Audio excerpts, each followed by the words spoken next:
La psicología del razonamiento. Investigaciones experimentales por el hipnotismo. Por Alfred Binet. 2. Capítulo 2. Las imágenes. 1. No es nuestra intención dar aquí una teoría completa de las imágenes. Es un ensayo que nos parece prematuro. En muchos aspectos, la cuestión no está madura. Pero no podemos dejar de consagrar algunas páginas al estudio de estos interesantes fenómenos, porque el conocimiento de la naturaleza de las imágenes no puede menos de aclarar el problema del mecanismo del razonamiento. El problema del mecanismo del razonamiento. En suma, las imágenes constituyen, con las sensaciones, los materiales de todas nuestras operaciones intelectuales.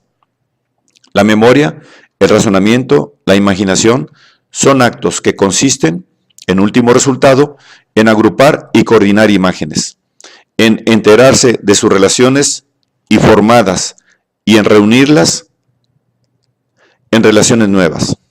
De igual modo que el cuerpo es un polípero de células, ha dicho M. Taine, el espíritu es un polípero de imágenes. Desde no hace mucho tiempo parece que se está de acuerdo sobre la naturaleza psicológica de las imágenes. Es cierto que algunos autores antiguos habían visto ya lo que ha pasado inadvertido para muchos de nuestros contemporáneos. Aristóteles decía que no se puede pensar sin una imagen sensible, pero a muchos espíritus ilustrados les repugnaba admitir que el pensamiento necesitase signos materiales para ejercitarse. Les parecía que esto sería hacer una concesión al materialismo. En 1865, en la época en que hubo una gran discusión sobre las alucinaciones en el seno de la sociedad médico-psicológica, el filósofo Garnier y alienistas eminentes como Bailarguer, Sandras y otros sostenían todavía que un abismo infranqueable separa la concepción de un objeto ausente o imaginario, en otros términos, la imagen, y la sensación real producida por un objeto presente, que estos dos fenómenos difieren no solo en grado, sino en naturaleza, y que se parecen, todo lo más, como el cuerpo y la sombra. Es curioso hacer una comparación entre la opinión de estos autores y las respuestas que Galton obtuvo en otro tiempo de un gran número de sabios, cuando comenzó su vasta investigación sobre las imágenes mentales, Mental Imagery. En un cuestionario que hizo circular, preguntaba si se tenía el poder de representarse mentalmente por una especie de visión interna los objetos ausentes. Tomaba un ejemplo muy inglés, el aspecto del almuerzo servido. Y si esta representación, enteramente subjetiva, tenía caracteres comunes con la visión externa.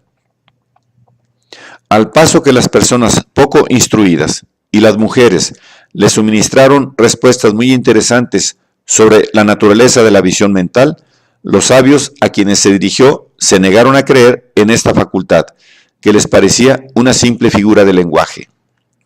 Las cosas han cambiado desde aquella época. Psicólogos y fisiólogos, M. Taine y Galton, en primera fila, han trabajado para fijar la naturaleza de las imágenes, el lugar que ocupan en el cerebro, sus relaciones con las sensaciones.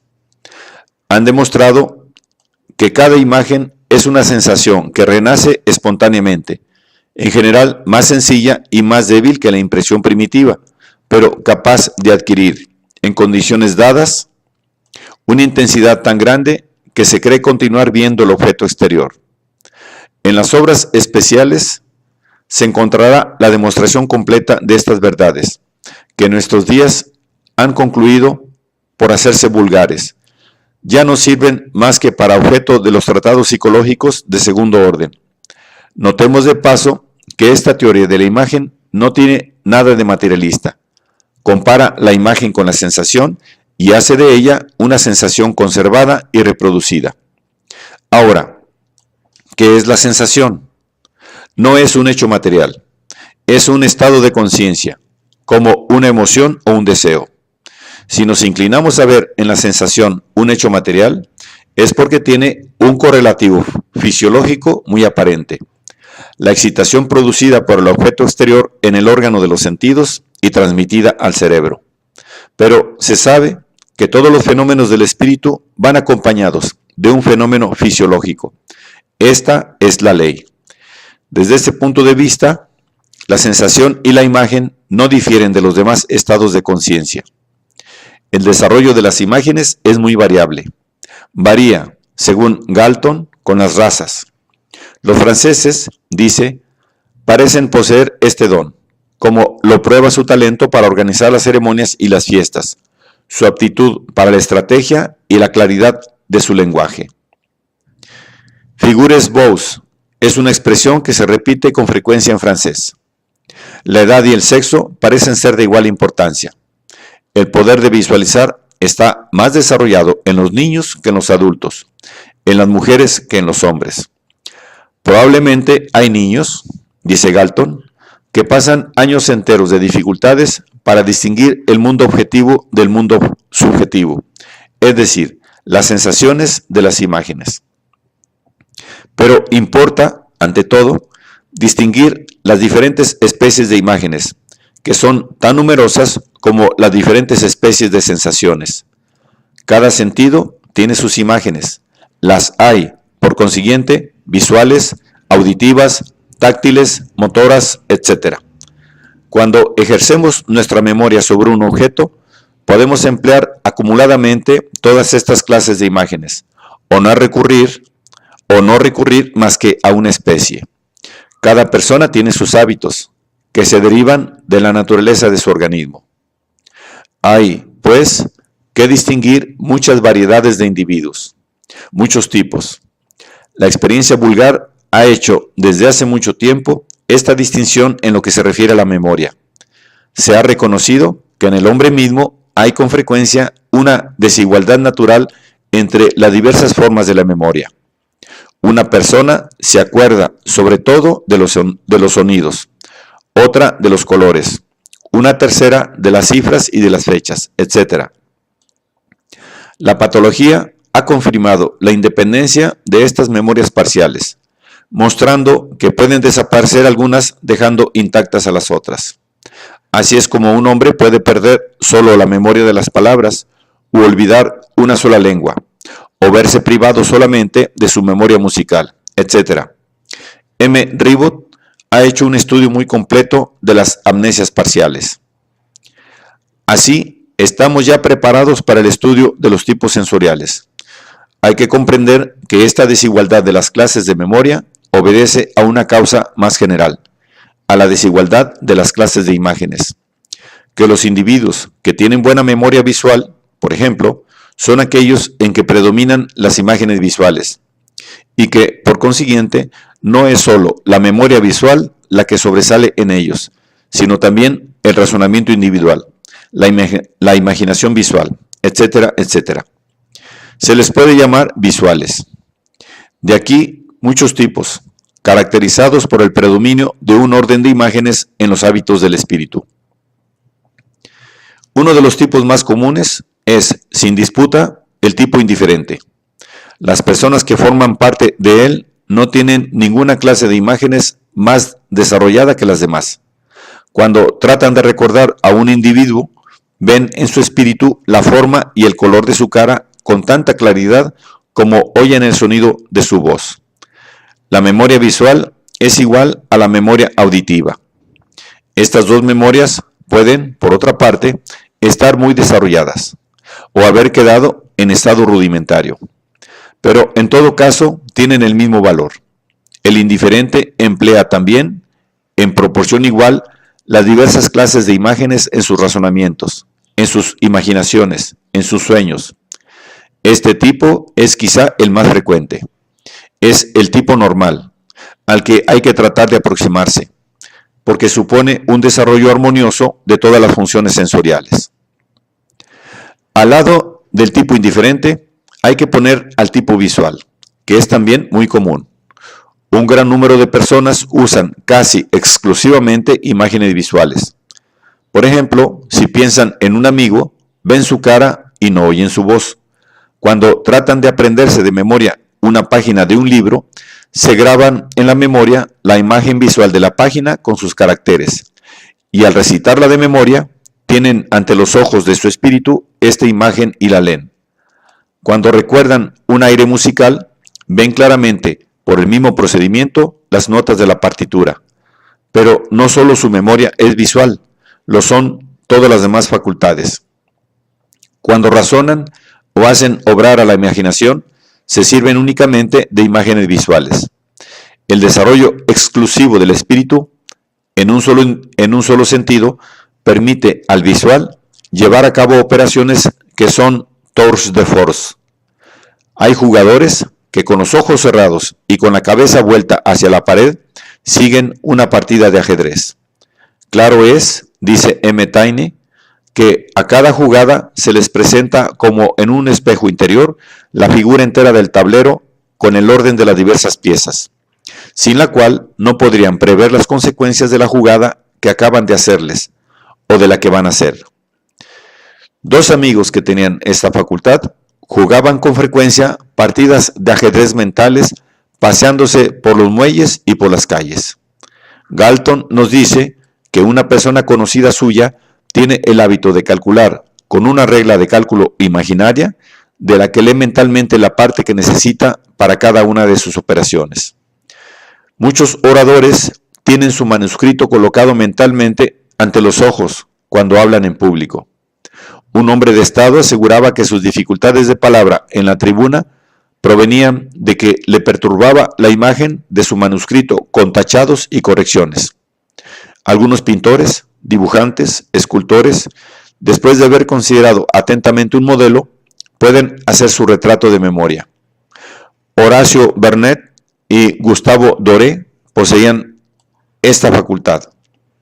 Un pintor copió un día de memoria un martirio de San Pedro, de Rubens, con una exactitud que engañaría a los inteligentes. Un pintor inglés, citado por Wigan, pintaba un retrato entero, después de una sola sesión de modelo. Tomaba al hombre en su espíritu, le colocaba mentalmente en la silla, y siempre que miraba a la silla, veía a la persona sentada. Poco a poco se verificó una confusión en su espíritu. Sostenía que el modelo estaba colocado realmente y finalmente se volvió loco. Este es el peligro de esta hipertrofia de la imagen visual. Los que gozan de una visualización tan intensa son semialucinados, y se puede asegurar que llegará un día a la alucinación completa. Agreguemos que es muy probable que los visuales estén especialmente predispuestos a las alucinaciones de la vista, y por consiguiente a las clases de delirio cuyos síntomas son alucinaciones de la vista. Según esta teoría, un visual puro no llegará nunca a ser un perseguido, porque en el delirio de las persecuciones solo se encuentran en general, según la observación de Lassalle, alucinaciones del oído. El perseguido no ve a sus perseguidores, no hace más que oírlos. Más adelante veremos que existe una señal objetiva que permite reconocer si un individuo pertenece o no al tipo visual. Las personas que pertenecen al tipo visual puro están expuestas además a un grave peligro. Cuando por uno de estos accidentes que los patólogos estudian en estos momentos con ardor, llegan a perder su facultad de visión mental, lo pierden todo a la vez. Les es imposible, o por lo menos extraordinariamente difícil, apelar a las demás imágenes que han quedado en estado rudimentario. El tipo indiferente está en una situación mucho mejor. Lo que pierde por parte de la vista, por ejemplo, lo recobra por parte del oído. Las diferentes clases de imágenes se complementan entre sí. M. Charcot ha referido en una de sus lecciones clínicas un caso patológico interesante, que saca a la luz la existencia del tipo visual y muestra la especie de desorden que se produce en estos individuos cuando pierden su facultad de visión mental.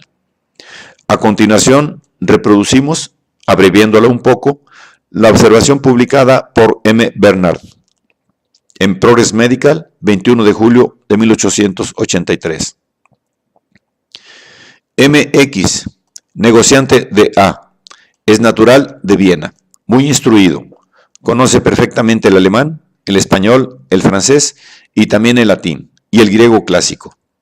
Hasta el comienzo de la afección que le ha llevado junto al profesor M. Charcot, leía a libro abierto las Odas de Homero. Sabía el primer libro de la Ilíada, hasta el punto de que continuaba sin vacilar un pasaje cuyo primer verso se le hubiera dicho. Su padre, profesor de lenguas orientales en L, poseía también una memoria de las más notables. Lo mismo ocurre con su hermano, profesor de Derecho en W, y con una de sus hermanas, pintora distinguida. Su propio hijo, de 7 años de edad, conoce ya perfectamente las más insignificantes fechas históricas. MX gozaba, desde hace un año, de una memoria igualmente notable, como la de su padre y la de su hijo. Era sobre todo una memoria visual. La visión mental le daba al primer llamamiento la representación de los rasgos de las personas, la forma y el color de las cosas con tanta claridad e intensidad como la realidad misma, según asegura.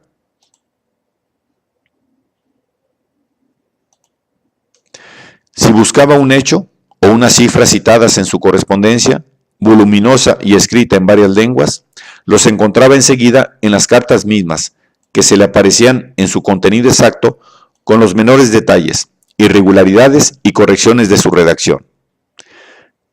¿Quería citar una lección cuando estaba en el colegio? ¿O un trozo de un autor favorito más tarde? 2 o 3 lecturas habían fijado en su memoria las páginas con sus líneas y sus letras y recitaba, leyendo mentalmente, el pasaje deseado, que al primer esfuerzo se le presentaba con una gran claridad. MX ha viajado mucho. Le gustaba sacar croquis de los lugares y las perspectivas que le habían chocado. Dibujaba bastante bien. Su memoria le ofrecía, cuando quería, los panoramas más exactos. Si recordaba una conversación, una resolución o una palabra dada, el lugar de la conversación, la fisonomía del interlocutor, la escena entera en una palabra de la que solo buscaba un pormenor, se le aparecía en todo su conjunto. La memoria auditiva ha faltado constantemente a MX, o por lo menos nunca ha aparecido en él más que en segundo término. Entre otras cosas, nunca ha tenido ningún gusto por la música. Le sobrevinieron preocupaciones graves hace año y medio, a propósito de créditos importantes cuyo pago le parecía inseguro. Perdió el apetito y el sueño. El final no justificó sus temores, pero la emoción había sido tan viva que no se calmó como esperaba. Y un día, MX se asombró bruscamente al ver en él un cambio profundo. Lo primero fue un completo desorden. Se había producido un contraste violento entre su nuevo estado y el estado antiguo. MX se creyó por un instante amenazado de enajenación mental, por lo nuevas y extrañas que le parecían las cosas alrededor de él. Se había hecho nervioso e irritable. En todo caso, la memoria visual de las formas y de los colores había desaparecido, como no tardó en notar, y esto le tranquilizó sobre su estado mental. Por otra parte, reconoció poco a poco que podía, por otros medios, invocando otras formas de la memoria, continuar dirigiendo bien sus negocios comerciales. Hoy ha tomado su partido sobre esta nueva situación, de la que es fácil deducir la diferencia con el estado primitivo de MX descrito anteriormente. Cada vez que MX vuelve a A, de donde le alejan frecuentemente sus negocios, le parece entrar en una ciudad desconocida. Contempla con asombro los monumentos, las calles, las casas, como cuando fue allí por primera vez. París, donde no ha estado menos veces, le produce el mismo efecto. Sin embargo, el recuerdo vuelve poco a poco, y en el laberinto de las calles acaba por encontrar su camino con bastante facilidad. Si se le pide que describa la plaza principal de A, sus arcos, su estatua, dice: sé que eso existe, pero no puedo representármela ni decir nada de ella. En otro tiempo ha dibujado muchas veces la Rada de A, y hoy trata en vano de reproducir sus líneas principales que se le pierden por completo. El recuerdo visual de su mujer y de sus hijos es imposible. Ya no los reconoce al principio, ni más ni menos que la Rada y las calles de A. Y aun cuando está en presencia de ellos y ha llegado a reconocerlos, le parece ver nuevos rasgos, nuevos caracteres en su fisonomía. Llega hasta a olvidarse de su propia fisonomía. Hace poco, en una galería pública, ha visto que le cortaba el paso una persona a quien iba a pedir sus excusas y no era otra cosa que su propia imagen reflejada por un espejo. Durante nuestra conversación, MX se lamenta vivamente en diferentes ocasiones de la pérdida visual de los colores. Parece más preocupado de esto que de los demás. Tengo la más completa seguridad de que mi mujer tiene el pelo negro. Para mí hay una perfecta imposibilidad de encontrar este color en mi memoria, tan completa como la de imaginarme su persona y sus facciones. Por lo demás, esta amnesia visual se extiende lo mismo a las cosas de la infancia que a las más recientes. MX no sabe ya nada visualmente de la casa paterna. En otro tiempo, este recuerdo lo tenía muy presente y lo evocaba a menudo. El examen del ojo ha sido completamente negativo. MX está atacado por una miopía bastante fuerte de menos 7D. Este es el resultado del examen de las funciones oculares de Messier X, hecho con el mayor cuidado por el doctor Parinaud, en el gabinete oftalmológico de la clínica. No hay lesiones oculares ni perturbaciones funcionales que se puedan observar objetivamente, a no ser un ligero debilitamiento de la sensibilidad cromática que interesa igualmente a todos los colores. Añadiremos que ningún síntoma somático ha precedido, acompañado ni seguido a este decaimiento de la memoria visual observado en nuestro enfermo. Hoy, MX, como hace casi todo el mundo, debe registrar las copias de las cartas para encontrar los informes que desea y debe hojearlos antes de llegar al sitio que busca. Ya solo se acuerda de algunos primeros versos de la Ilíada, y la lectura de Homero, de Virgilio, de Horacio, solo se hace, por decirlo así, a tientas. Pronuncia a media voz las cifras que suma, y no procede más que por pequeños cálculos parciales. Cuando evoca una conversación, cuando quiere recordar un asunto tratado ante él, conoce que a quien hay que consultar, no sin esfuerzos, es a la memoria auditiva. Las palabras, las frases que recuerda, le parece que resuenan en su oído, sensación completamente nueva para él. Desde este gran cambio efectuado en él, MX, para aprender de memoria alguna cosa, una serie de frases, por ejemplo, debe leer en voz alta muchas veces estas frases e impresionar así su oído. Y cuando repite más tarde lo aprendido, tiene la sensación muy clara de la audición interior, que precede a la emisión de las palabras, sensación que no conocía en otro tiempo. Un detalle interesante es el que en sus sueños MX no tiene ya como antes la representación visual de las cosas. Solo le queda la representación de las palabras, y éstas pertenecen casi exclusivamente a la lengua española. El tipo auditivo nos parece que es más raro que los tipos anteriores. Se reconoce por los mismos caracteres distintivos. Las personas de este tipo se representan todos sus recuerdos en el lenguaje del sonido. Para recordar una lección, graban en su espíritu no el aspecto visual de la página, sino el sonido de sus palabras. En ellos, el razonamiento es auditivo, como la memoria. Por ejemplo, cuando hacen una suma mental, se repiten verbalmente los nombres de las cifras y suman los sonidos, en cierto modo sin tener una representación del signo gráfico. La imaginación toma también la forma auditiva. Cuando yo escribo una escena, decía luego ve a escribe, oigo, usted ve. A cada frase que escribo, impresiona mi oído la voz del personaje. En usted, que es el teatro mismo, los actores andan, se mueven ante su vista. Yo soy oyente, usted espectador. Nada más cierto, dijo Scribe. ¿Sabe usted dónde estoy cuando escribo una obra? En medio de las butacas, citado por Bernard, de La Facie, página 50. Claro es que como el auditivo puro solo trata de desarrollar una de sus facultades, puede llegar, como el visual, a verdaderos tours de force, de memoria. Por ejemplo, Mozart, escribiendo de memoria, después de 2 audiciones, el Miserere de la Capilla Sixtina. Beethoven, sordo, componiendo y repitiéndose interiormente sinfonías enormes. En cambio, el auditivo se expone, como el visual, a graves peligros, porque si pierde las imágenes auditivas, se queda sin recursos. Es una quiebra completa.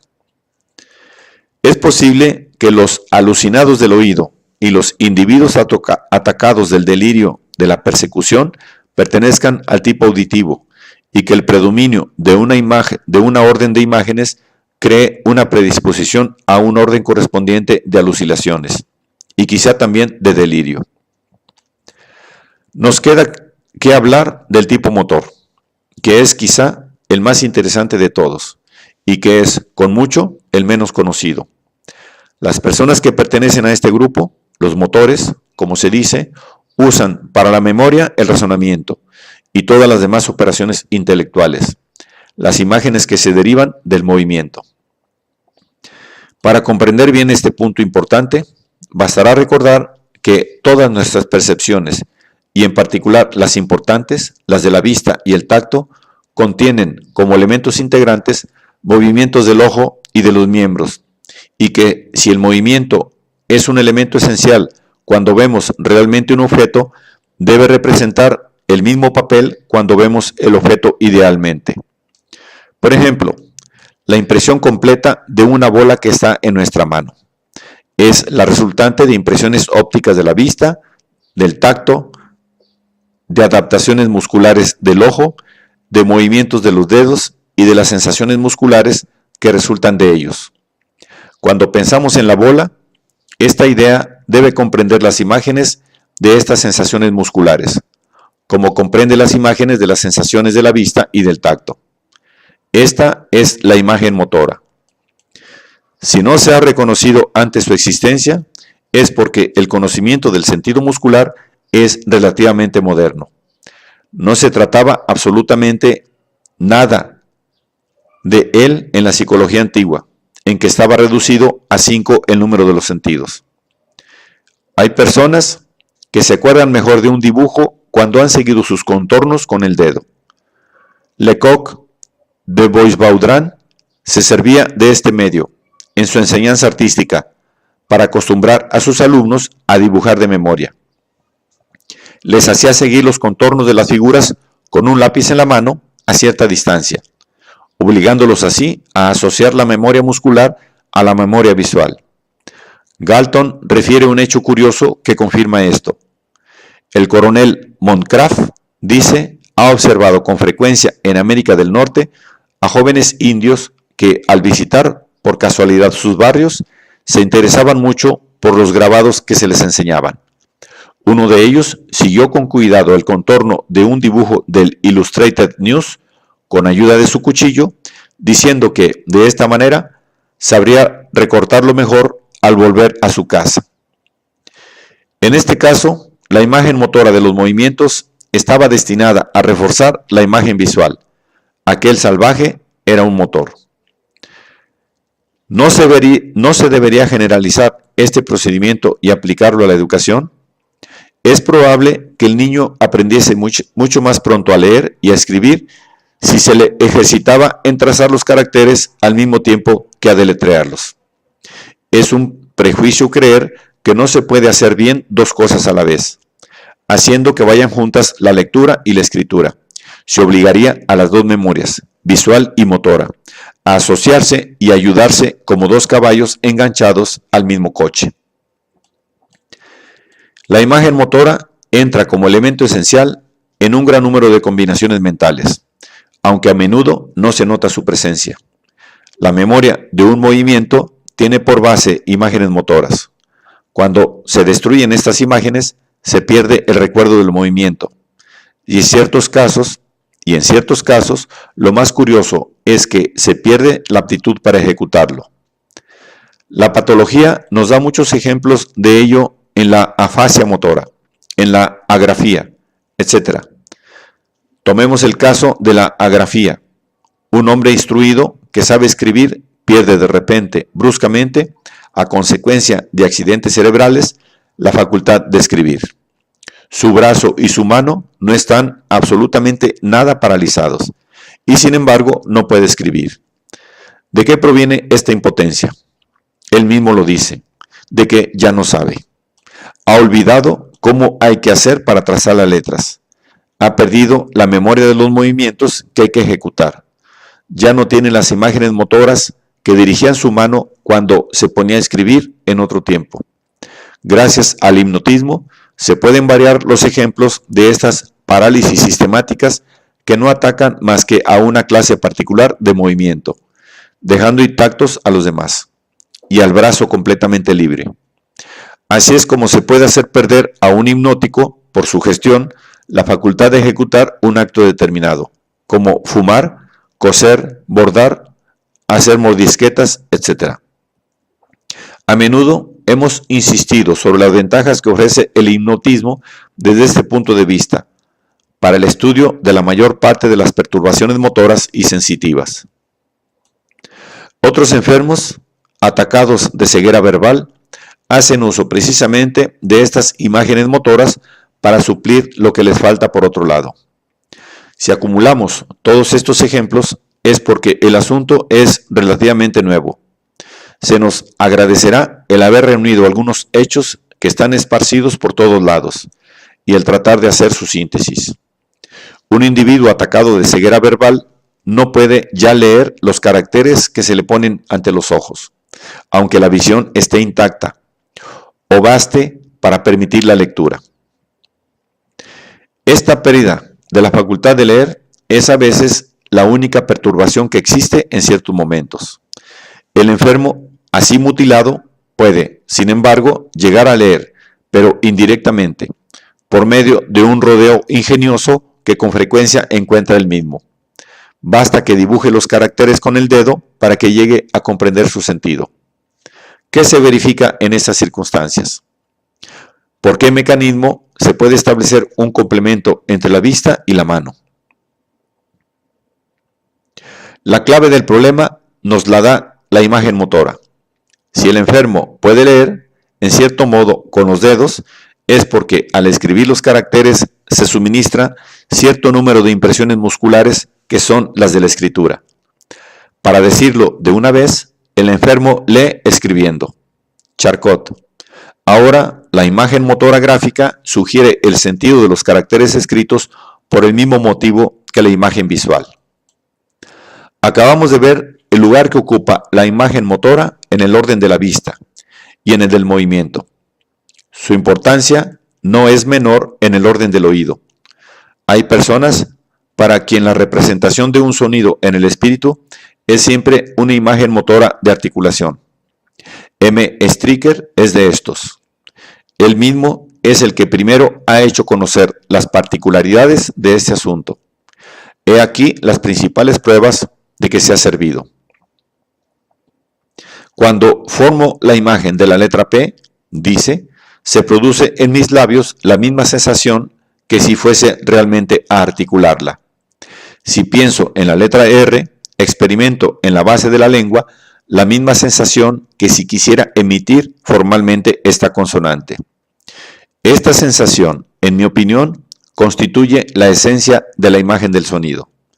Esta es la primera prueba. La segunda es que no se puede uno representar una letra si se da al mismo tiempo a los músculos que sirven para articularla una posición fija que no les permite entrar en acción. No se puede pensar en la letra B, que es una labial, teniendo la boca completamente abierta, posición que suprime el movimiento de los labios. Finalmente, la tercera prueba es que no se puede tener a la vez la representación de dos letras, por ejemplo A y U, cuando son los mismos los músculos que sirven para articularla. El que sea capaz, dice, de representarse simultáneamente, obligando a hacer a su respiración una pausa suficiente los sonidos A y U, ese tiene el derecho a considerar nula mi teoría. Por lo demás, no necesito apelar al juicio del lector. Semejante simultaneidad es absolutamente imposible, porque los mismos músculos empleados en la formación de la imagen auditiva de A deben servir también a la de U. Ahora bien, yo no podría inervarlas simultáneamente como sería preciso de una manera para el sonido A y de otra para el sonido U. Para aclarar esto por completo, hay que observar que M. Stricker no se ocupa en estos experimentos de la imagen visual de las letras.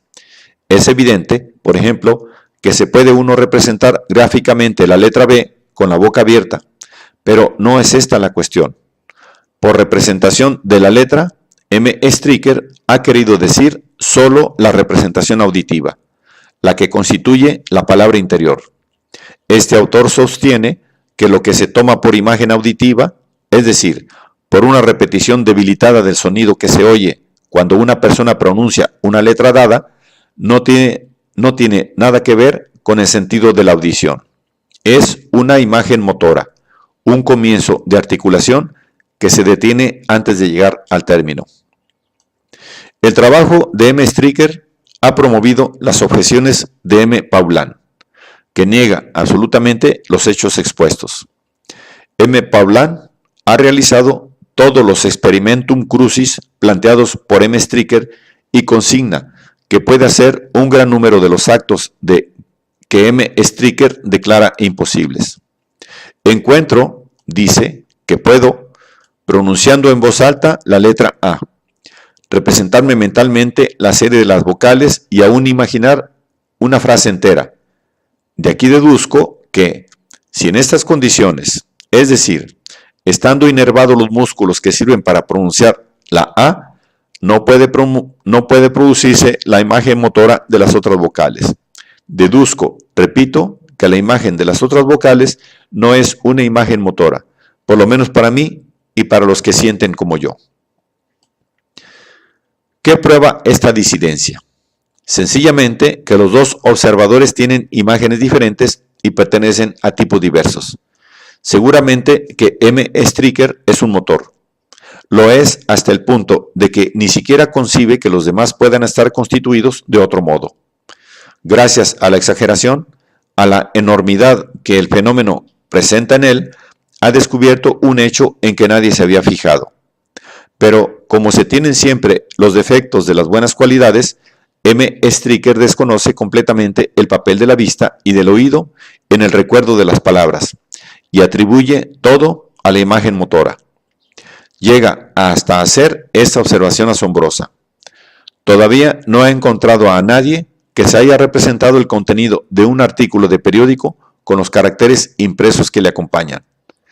Se pueden retener de memoria varios artículos, varias frases, pero con palabras que se pronuncia uno interiormente y no con imágenes gráficas de las palabras que se podrían leer en la memoria como en hojas impresas. Se convendrá en que sería difícil escribir nada más falso. Todos los visuales, y son numerosos, hacen lo que M. Stricker declara imposible. Ahora es la ocasión de observar que, al filosofar, cada uno hace la teoría de su propia naturaleza. Por otra parte, parece bastante probable que M. Paulhan y los que sienten como él son auditivos puros o indiferentes.